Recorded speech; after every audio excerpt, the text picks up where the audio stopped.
The discovery. Dr. Elena Santos stood frozen before her quantum resonance scanner, her coffee mug slipping from nerveless fingers to shatter on the laboratory floor. The readings couldn't be right. She'd been studying quantum entanglement patterns in the upper atmosphere, searching for a way to improve global communications. Instead, she'd found something impossible. A vast network of artificial quantum particles enveloping Earth like a microscopic mesh. Mason. She called out to her research partner, her voice cracking. Mason, you need to see this. Dr. Mason Chen looked up from his workstation, where he'd been analyzing data from their satellite array. The urgency in Elena's voice had him crossing the lab in quick strides. As he reached her station, his eyes widened at the holographic display, showing a complex lattice of interconnected quantum signatures surrounding their planet. That's not natural formation, he whispered, adjusting his glasses. The symmetry, the positioning. Elena, this is engineered. And it's been there for at least as long as we've had the capability to detect quantum signatures. Elena added, pulling up historical data. We just never knew what we were looking at. Everyone assumed these were background quantum fluctuations. Mason's fingers flew across the holographic interface, isolating specific patterns. These quantum states, they're collecting data, transmitting it somewhere. Elena, we're being watched. The revelation hit them both like a physical blow. Humanity had long debated the existence of alien life, sending signals into space, listening for responses, all while an advanced civilization had been monitoring them, studying them like specimens in a cosmic terrarium. Within hours, the lab was swarming with government officials. Within days, a classified task force was assembled, drawing together the brightest minds from every nation. The quantum mesh hadn't just been observing Earth. It had been subtly influencing human technological development, steering them away from certain discoveries. Dr. Santos found herself at the heart of this global initiative, codenamed Project Insight. As she presented her findings to a room full of world leaders and scientific advisors, she couldn't help but feel a mix of awe and indignation. The mesh isn't just passive observation technology, she explained, highlighting specific patterns in the quantum network. It's also blocking certain types of quantum interactions, effectively limiting our ability to develop specific technologies. We've been living in a carefully controlled environment, like rats in a maze. How long? The question came from Admiral Sarah Hayes, the military liaison to Project Insight. How long have they been watching us? Elena shook her head. Based on the degradation patterns in the quantum particles, at least 300 years, maybe longer. The room erupted in murmurs and exclamations.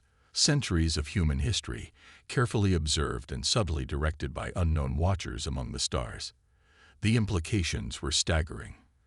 But humanity had never responded well to cages, no matter how gilded. Within weeks, research facilities around the globe were working in concert, sharing discoveries and innovations that had previously been kept as closely guarded secrets. The quantum mesh hadn't just been a constraint. It had inadvertently given humanity a key to understanding technologies far beyond their current level. Elena and Mason found themselves working with a team of quantum physicists and engineers, reverse engineering the alien technology. Each discovery led to 3 more, a cascade of innovations that would have taken decades to achieve otherwise. They made a mistake, Mason said one night, as they pored over new data. By trying to limit us, they gave us a framework to understand their technology. Every restriction they put in place is like a signpost pointing to what they didn't want us to discover. Elena nodded, studying the simulation running before them. They'd managed to create a small quantum field that could neutralize the mesh's effects in a limited area. It wasn't much, barely enough to cover a small laboratory, but it was a start. The question is, she mused, what do we do with this knowledge? Do we let them know we've discovered their surveillance? Or do we keep working in secret, building our capabilities until we're ready to face them as equals? The answer came sooner than expected. Their experiments hadn't gone unnoticed. As Elena and Mason worked late one night, their instruments detected a massive quantum surge in the mesh. Something was coming. Around the world, sensors that humanity had never known existed began activating, responding to signals from deep space. The Watchers had realized their specimens had outgrown their cage. Now humanity would face its first true test among the stars, not as primitive beings to be studied and contained, but as equals who had turned their own technology against them. As emergency alerts blared and the night sky lit up with approaching ships, Alina looked at the quantum field generator they created. It wasn't just a scientific breakthrough anymore. It was humanity's first step toward true independence among the stars. "Well," she said to Mason, her voice steady despite the chaos erupting around them, "I guess we're about to meet our observers. Let's show them exactly what humanity can do when backed into a corner." The coming days would reshape humanity's understanding of their place in the universe. But in that moment, in a laboratory humming with revolutionary technology, two scientists stood ready to help humanity take its first real steps into a much larger galaxy, whether their hidden watchers approved or not. Project Phoenix. 6 months after the discovery of the alien quantum mesh, the underground facility known as Phoenix Base hummed with activity. 3 kilometers beneath the Antarctic ice, humanity had built its response to extraterrestrial surveillance. The base crawled through massive caverns, carved out by experimental matter displacement technology reverse-engineered from studying the quantum mesh. Commander Aria Rodriguez strode through the facility's central laboratory, her footsteps echoing off steel walls. Holographic displays flickered around her, showing progress reports from research teams worldwide. They had precious little time before the alien observers, now identified as the stellar Concordat, would realize the full extent of humanity's technological leap. "Status report," she called out, approaching the circular platform where their greatest achievement was taking shape. Dr. Santos looked up from her console, dark circles under her eyes betraying countless sleepless nights. "The quantum drive is stabilizing. Mason's team cracked the containment issue. We can now generate a sustainable quantum field large enough to envelope a carrier-class vessel." Before them, suspended in a web of energy fields, hung the heart of Project Phoenix, humanity's first quantum-enabled warship.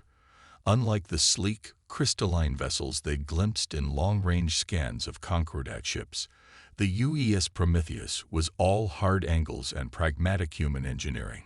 Its hull, composed of layered metamaterials, could adapt its quantum state to match any attack frequency, making it virtually impervious to conventional energy weapons. The Concordat ships are still holding position beyond Luna's orbit, Mason reported, joining them at the platform. "Our quantum masking is holding. They can't detect what we're building down here. But their fleet size has doubled in the past week." Aria nodded grimly. "They know we've discovered their surveillance. They're preparing for containment protocols." She turned to Alina. "How long until the Prometheus is ready?" 3 days for final system integration. We're installing the last of the quantum processors now." "But Aria," Alina hesitated. "There's something else you need to see." She led them to a sealed chamber off the main lab. Inside, a small quantum field generator sat on a pedestal, surrounded by monitoring equipment. "We've been studying how the Concordat's mesh influences quantum states. We thought they were just blocking certain technological developments, but it's more than that. They've been subtly guiding human evolution itself." Mason pulled up a holographic display showing complex genetic structures. "The mesh doesn't just affect technology. It influences biological quantum processes. They'd been trying to direct our species' development, probably hoping to shape us into something they could safely control." Aria's expression hardened. "Can we reverse it?" "Better," Alina smiled. "We can use it. The quantum drive doesn't just power the ship. It enhances human cognitive function. Anyone within its field experiences accelerated neural processing. We're not just building a warship. We're creating a way for humanity to reach its full potential." The implications were staggering. The Concordat hadn't just underestimated human technological ingenuity. They'd failed to consider what would happen when humanity discovered their attempted manipulation. Every restriction they'd placed had become a stepping stone toward greater advancement. As if to punctuate their discussion, alarms suddenly blared throughout the facility. Mason rushed to a nearby console, his fingers flying over the controls. Multiple quantum surges detected. The Concordat fleet is moving. They're taking up attack positions. They've realized something's wrong with their mesh, Alina said, already moving toward the Prometheus's control center. They must have detected the changes in human neural patterns. Area activated the facility-wide comm system. All personnel, this is Commander Rodriguez. Execute Emergency Protocol Alpha. I repeat, Emergency Protocol Alpha. This is not a drill. Throughout Phoenix Base, thousands of crew members rushed to their stations. The massive cavern ceiling began retracting, revealing the ice shaft that would allow the Prometheus to emerge. They weren't ready. The ship's systems weren't fully integrated, its crew barely trained on the new technology. But they were out of time. Begin power-up sequence, Area ordered, stepping onto the ship's bridge. Around her, crew members took their stations, their movements precise despite the tension filling the air. Dr. Santos, status of the quantum drive. Alina's voice came through the comm system, tight with concentration. Initiating quantum field generation. Drive stability at 82% and holding. It'll have to be enough.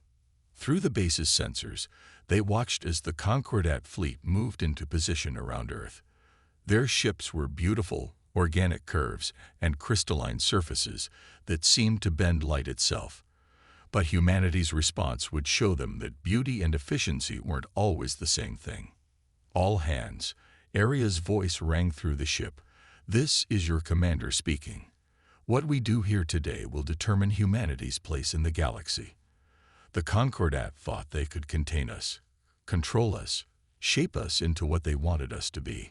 Instead, we took their own technology and surpassed it.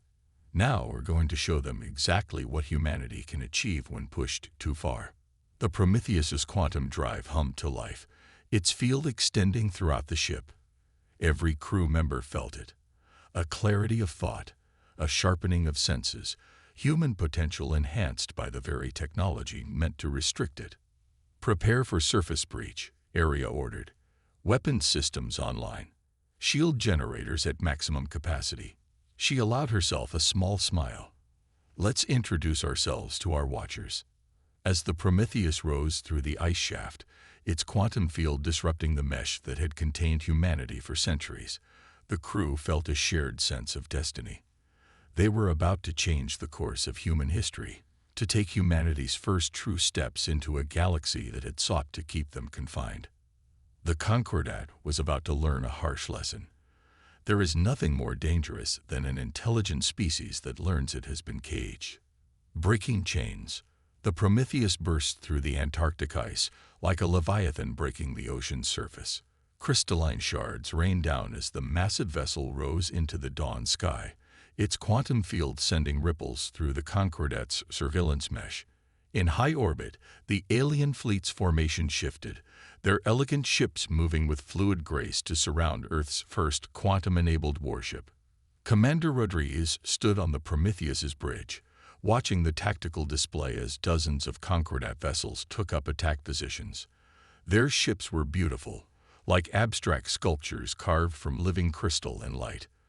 The Prometheus, in contrast, was all hard angles and practical human engineering, its dark hull absorbing rather than reflecting light.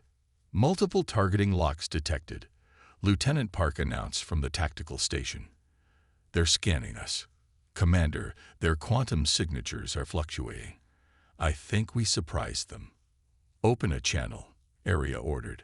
All frequencies, including quantum band communications. She straightened her uniform, knowing humanity's first official contact with the Concordat would be recorded in history books, assuming they survived the next few minutes.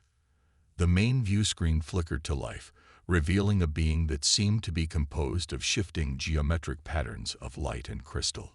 Its voice came through the translator as a harmonious blend of tones. Impossible vessel, you have violated containment protocols. power down your systems and prepare for quarantine. This is your only warning." Aria smiled, but there was no warmth in it. "This is Commander Aria Rodriguez of the United Earth ship Prometheus. We've been expecting you. Though I must say, you've kept us waiting quite a while. 300 years of surveillance without so much as a hello." The crystalline being's patterns shifted rapidly, surprise, perhaps, or agitation. "You cannot have this level of technology.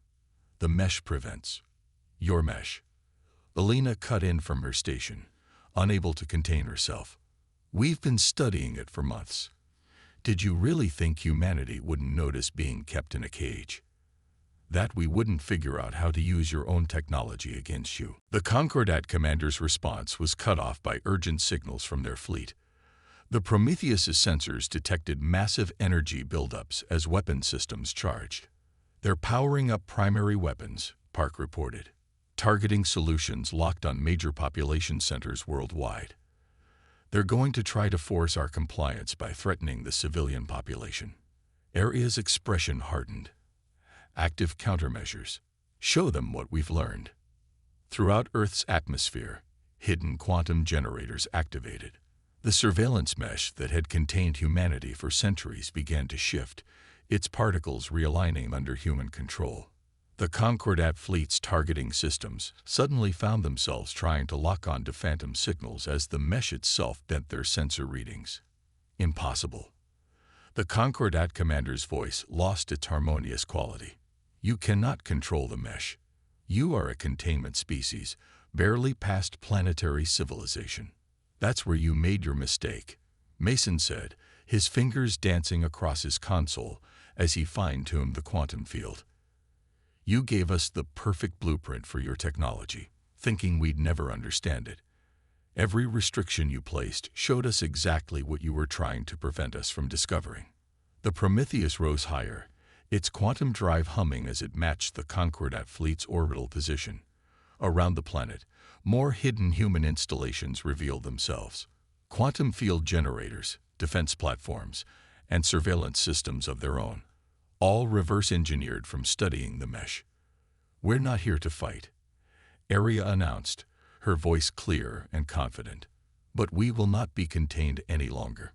Humanity is ready to take its place among the stars, not as your subjects or specimens, but as equals." The Concordat ship's weapons remained charged, but they didn't fire. On the view screen, the crystalline commander's patterns had become almost chaotic. "You do not understand the dangers," it said finally. "There are protocols established over millions of years. Species must be guided, developed properly to prevent incidents." "Perhaps," Elena suggested, "it's time for those protocols to evolve. You've watched us long enough to know that humanity doesn't respond well to being controlled.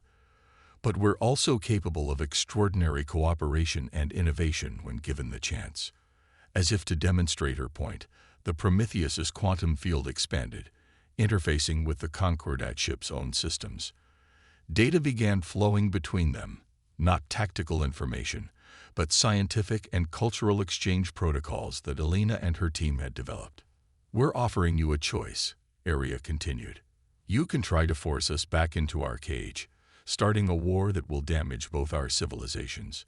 Or you can work with us, combining your experience with our innovation to create something new."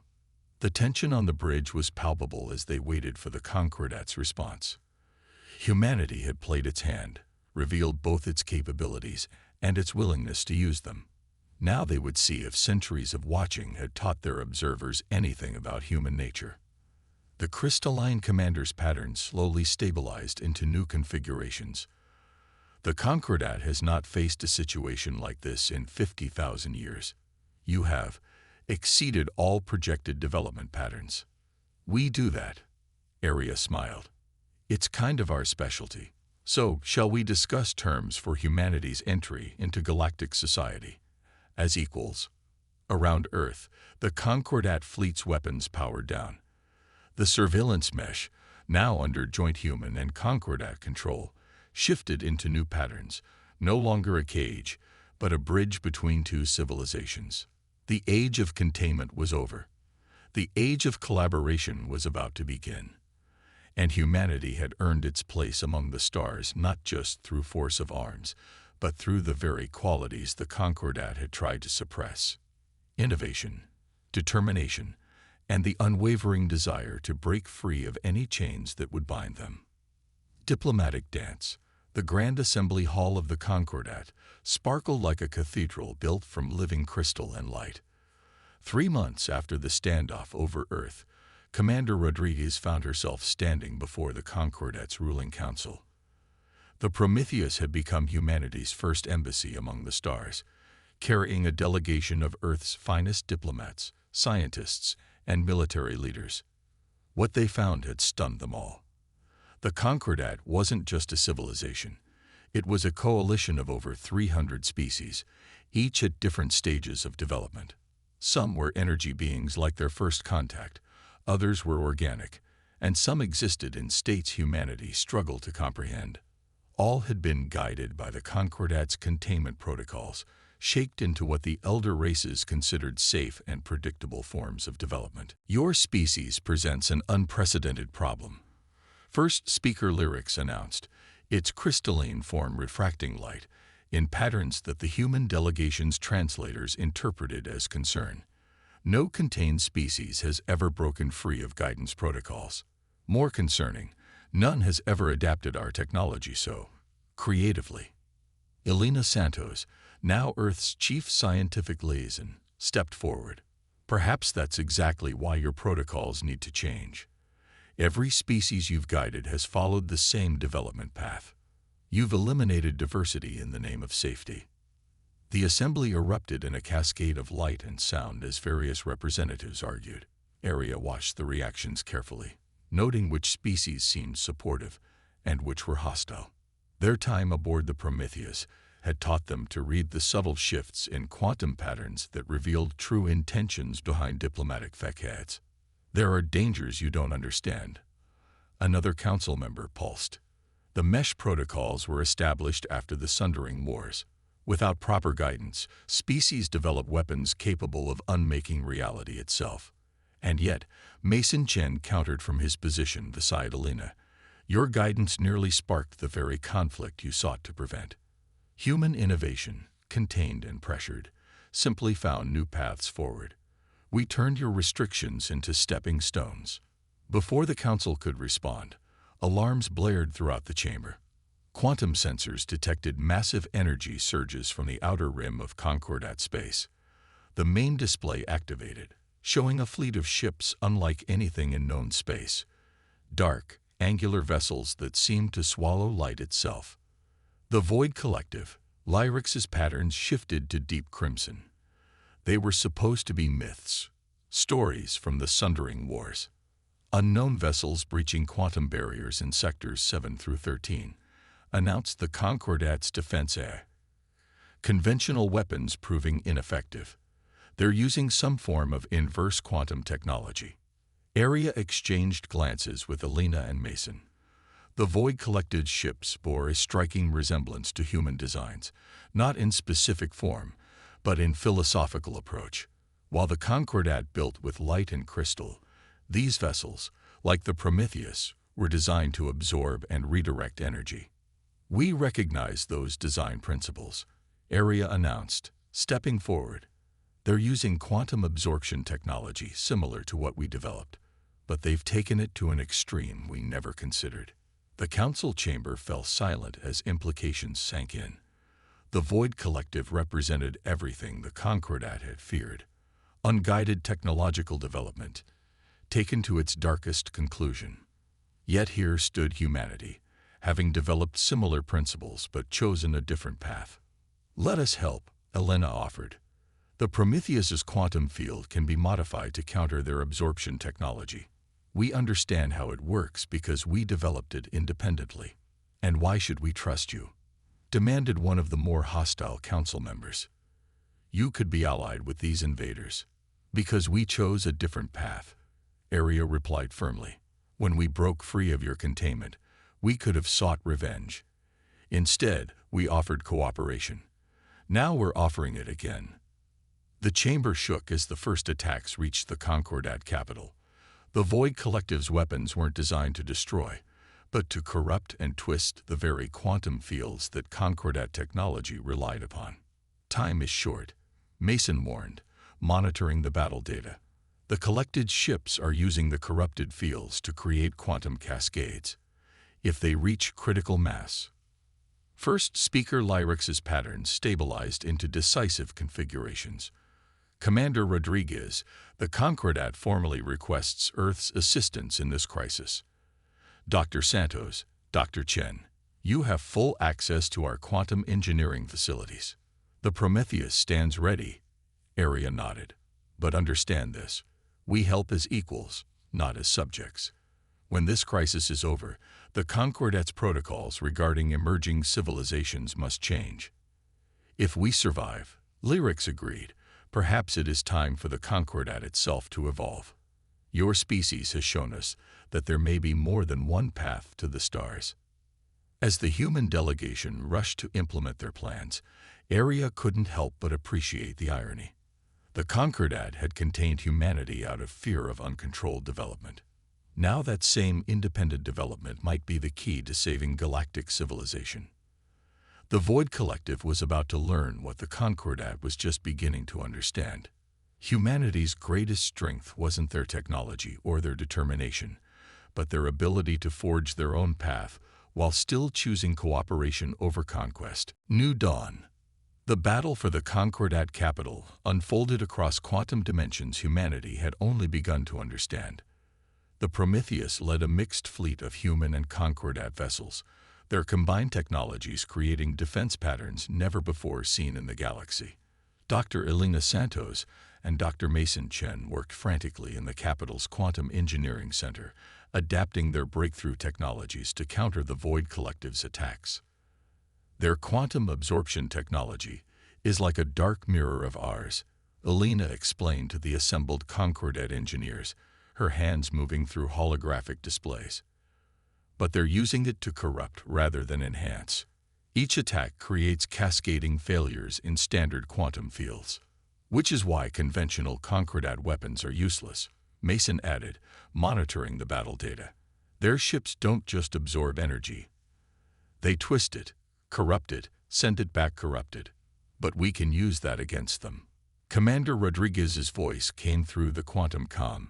Whatever you're planning, make it quick. The collected ships are starting to break through our lines. The Void Collective's vessels move like shadows through space, their dark hulls seeming to bend reality around them. Each blast from their weapons left tears in the quantum fabric that the Concordat had spent millennia weaving throughout the galaxy. But where Concordat ships fell back, the Prometheus held its ground. Their technology is based on the same principles we discovered, Elena said suddenly, her eyes wide with realization. They found another way past the containment protocols, but they went down a darker path. Mason, if we reconfigure the quantum mesh itself, we could turn their own absorption technology against them. He finished, already making calculations. But we'd need to reconfigure the entire mesh. The power requirements would be enormous. First, Speaker Lyrix's patterns shifted rapidly as it processed the implications. You want to use the entire guidance network, the system that spans the galaxy. The very same system you use to contain us, Elena nodded. Its quantum links reach everywhere. If we can rewrite its basic protocols, change its fundamental nature. The chamber shook as another attack hit the capital's defenses. Through the quantum comm, they heard Area coordinating the combined fleet's movements, buying them precious time. Do it, Lyrix commanded, its patterns resolving into decisive configurations. The override protocols. Already done, Mason announced, his fingers flying across interfaces. Elena and I cracked those months ago. We just never told you. There was a moment of shocked silence from the Concordat engineers, broken by what might have been crystalline laughter from Lyrix. Of course you did. Proceed. Elena and Mason began the reconfiguration, their movements synchronized by months of working together. Around them, Concordat engineers quickly grasped their plan and joined in, adding their experience with the mesh's deeper functions.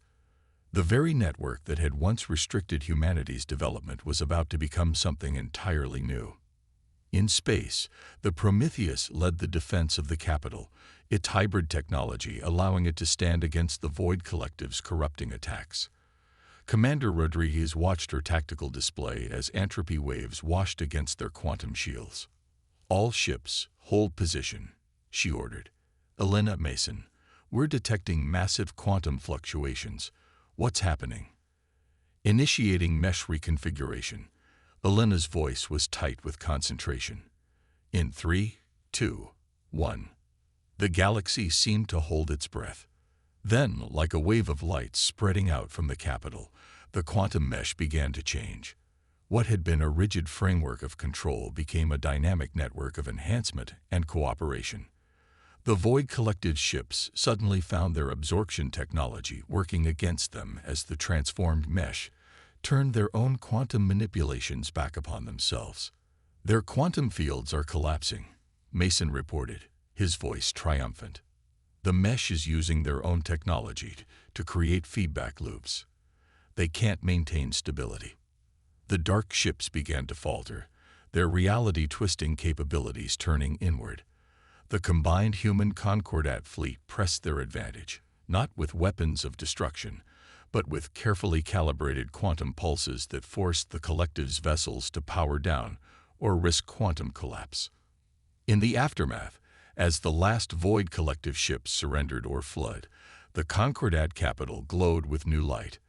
The quantum mesh, no longer a tool of containment, had become a network of cooperation and enhancement, strengthening all civilizations connected to it while maintaining their unique characteristics. The mesh was never meant to be permanent. Lyrics addressed the Emergency Council session days later. It was born of fear after the Sundering Wars. "We thought control was the only path to peace. Humanity has shown us another way." Commander Rodriguez stood with Elena and Mason before the Council, representing not just Earth, but a new paradigm in galactic civilization. "The transformed mesh doesn't control or restrict," Elena explained. "It connects and enhances, allowing each civilization to develop along its own path while facilitating cooperation and understanding." "A symbiosis of sorts," Mason added. "Each species contributes its unique perspectives and innovations, strengthening the whole without losing its identity."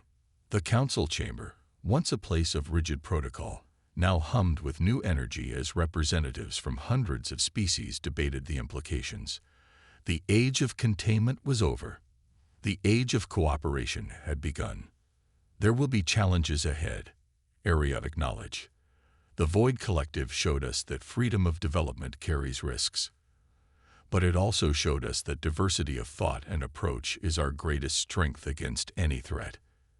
As the council session concluded, Elena found herself looking out at the galaxy through the capital's quantum-enhanced telescopes. The mesh now glowed with new purpose, connecting rather than containing, enhancing rather than restricting. Humanity had not only earned its place among the stars, it had helped forge a new way forward for all civilizations.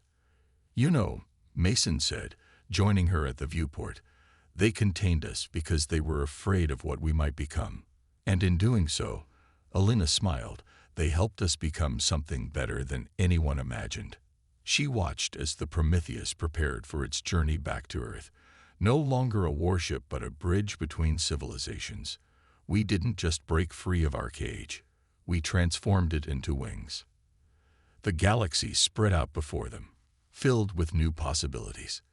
The age of guidance had given way to an age of growth, where every civilization could reach for the stars in its own way, connected but not controlled, united but not uniform. Humanity had found its place among the stars, not by following the path laid out for them, but by forging their own. And in doing so, they had helped the galaxy itself evolve into something greater than the sum of its parts.